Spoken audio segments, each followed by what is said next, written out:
on the News Channel 5 network. This is OpenLine.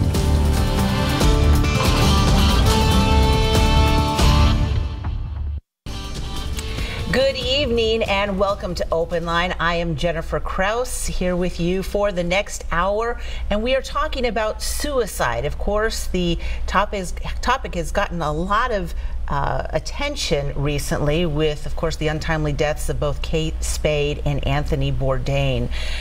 What also has brought a lot of attention to it is the recent CDC report highlighting the statistics of suicide and the tremendous increase that there has been in suicides in the last maybe 15, 20 years.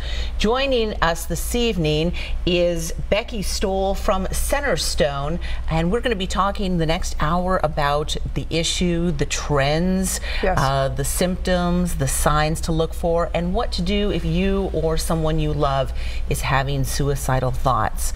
We're going to be talking a little, but we welcome your calls and your comments. Feel free to call us at any point. The number is 615-737-7587. And thank you for joining us. Thank you for having me. Yes, this is an important topic that seems, you know, if you've been on social media in the last couple of weeks, you've just seen this tremendous focus on it. I think the deaths, you know, shocked everyone so much that here were two people who seemed to have everything going for them, both take their own lives. Right. I think the death of both of those individuals with the same day, I think almost, as one of those deaths, having the CDC report come out showing this real trajectory up in the rates of suicide deaths in the U.S.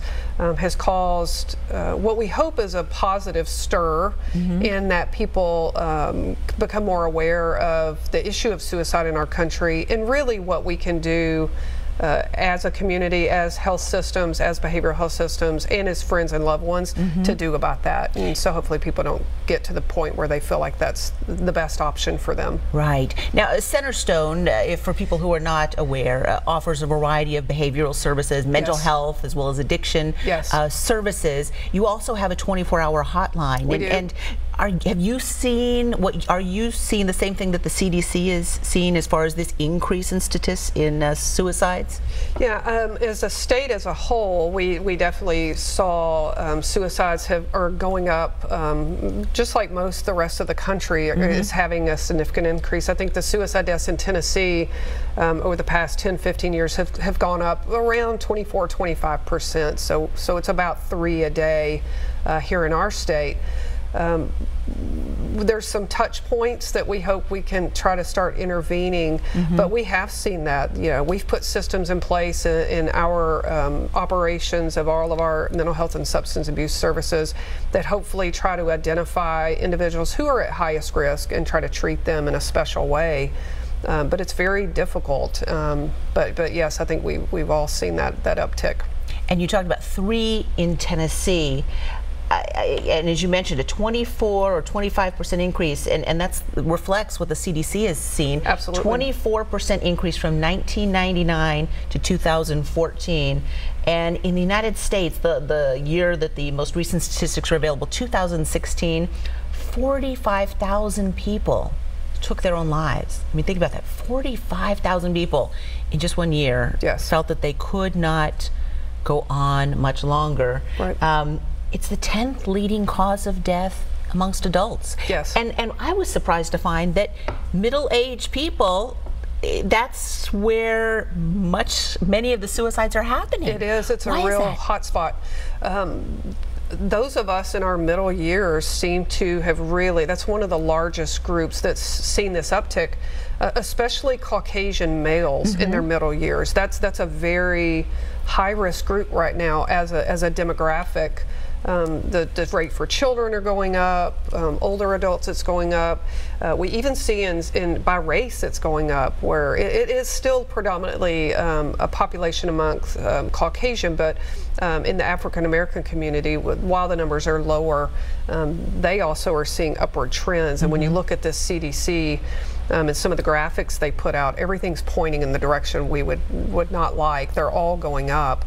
And I remember talking about suicide prevention years ago, and you know, we were around 30,000, and then it was 31, and it's just ticked up and up.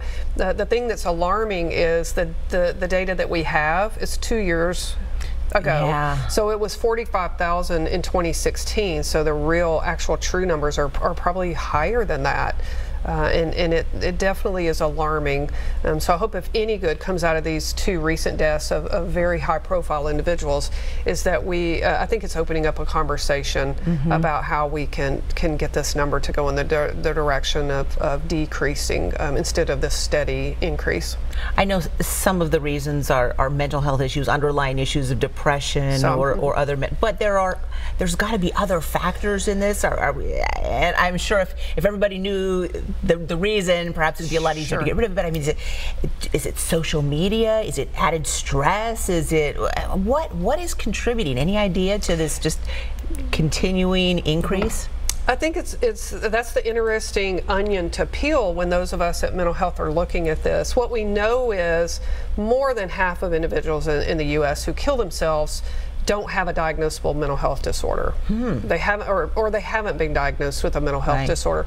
So that says sometimes it's situational issues that are coming up. So a person is having relationship issues is a huge factor, obviously, in suicide deaths.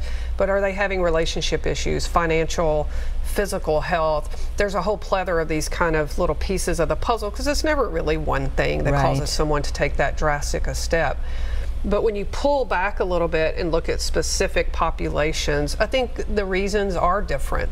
With teens, I think you have a little bit more of the impulsivity than you might have for some of us that are older and have better coping mechanisms. But then I think you have some similar issues with social media and this presentation that people put out there on social media of how they're doing. You know, nobody, for the most part, posts their ugly day on social media, right? So you just put out there the great photograph of you or the filtered photograph of you and you running and having a great time, not laying in your bed where you can't get up because you're so depressed. I think that puts a lot of pressure on individuals. I think when you're talking about adults like we are, the situations can be much different. It's the pressures, I think, of relationships and finances and health issues and things like that. And I think that definitely separates adults from the children in that way, with a little bit of factors kind of woven in. Yeah, wow. Again, the number to call if you'd like to join the conversation is 615-737-7587. We've got a number of folks who are waiting to join the conversation. We've got Elaine on line 1. Good evening, Elaine. Oh, yes, good evening. Hi. I was just, you know what, Jennifer, you kind of set up my comment very well when you asked the guest, why are these suicides spiking up? And I was thinking about that and so this is what I think. Also, I just want to preface this by saying I myself have been diagnosed with PTSD and depression, so I do struggle too with, trying to keep myself balanced. But what I believe from my experiences and just these cases that we've talked about recently, there's two things. Now, the celebrity thing, I think that just has to do with a loss of control mostly and a loss of status. I think, when you've had it your way all your life or for many, many years and things start to change, I think that could probably be devastating. I don't know, but it seems like it will be overwhelming. But in general, the general population, though, I think that there's been a desensitization in just humanity. Take the workplace. You got your managers and your supervisors, those people are in control.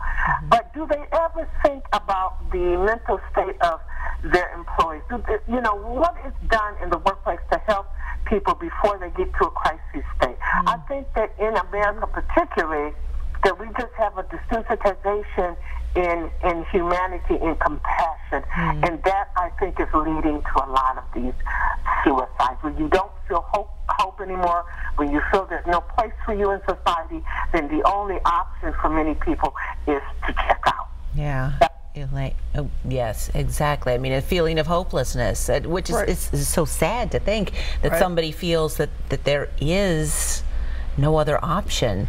If someone is feeling in that position, what's the best thing to do? Reach out? Yeah, I think the caller, thank you for your call. That you made a lot of points that I was going to ultimately make anyway, so thank you for your wisdom.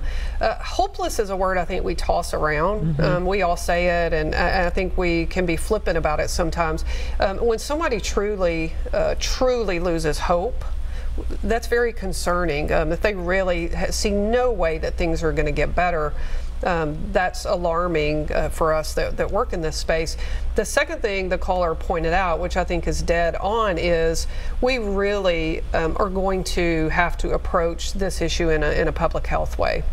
And it's not going to be just behavioral health that impacts these numbers. It's not just physical health, but it's going to take a village. It's going to take employers. It's going to take the faith-based community. It's going to take communities at large to do that. I think leading into what you just asked, there's a role for all of them in that, so that when people do get to that place where they feel alone and in despair, to the point that nothing else matters, that you have children doesn't matter, that you're wealthy doesn't matter, you're truly alone and in despair, we all have that kind of role to play so that they can reach out, and not because it's scary to reach out, but then if somebody reaches out and the person won't engage with them in that way, because it is scary to engage with someone in that way if you're not in the mental health field. We've got to teach all of these different avenues how to engage with folks, so that we can let them feel supported and get the help that they need. Exactly. Elaine, really good question. Thank you for calling in. We've got a couple more callers, Brian and John. Hang on, we'll get to you. We're going to take a quick break first. We'll be back with more of OpenLine and Becky Stoll from Centerstone talking with us right after this.